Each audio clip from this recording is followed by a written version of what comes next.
What is border? Well, border represents line that goes around HTML element.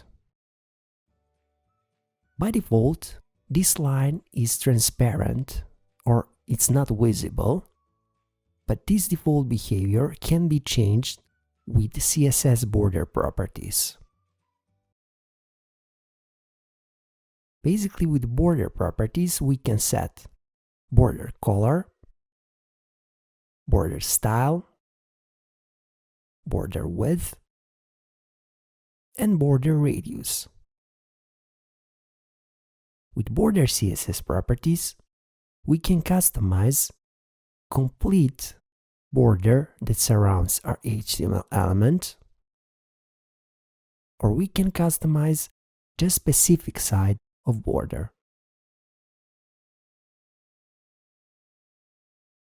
Thanks for watching this tutorial, and I hope this was helpful to you.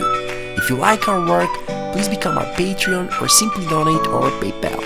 Please remember, even little from you means a lot for us.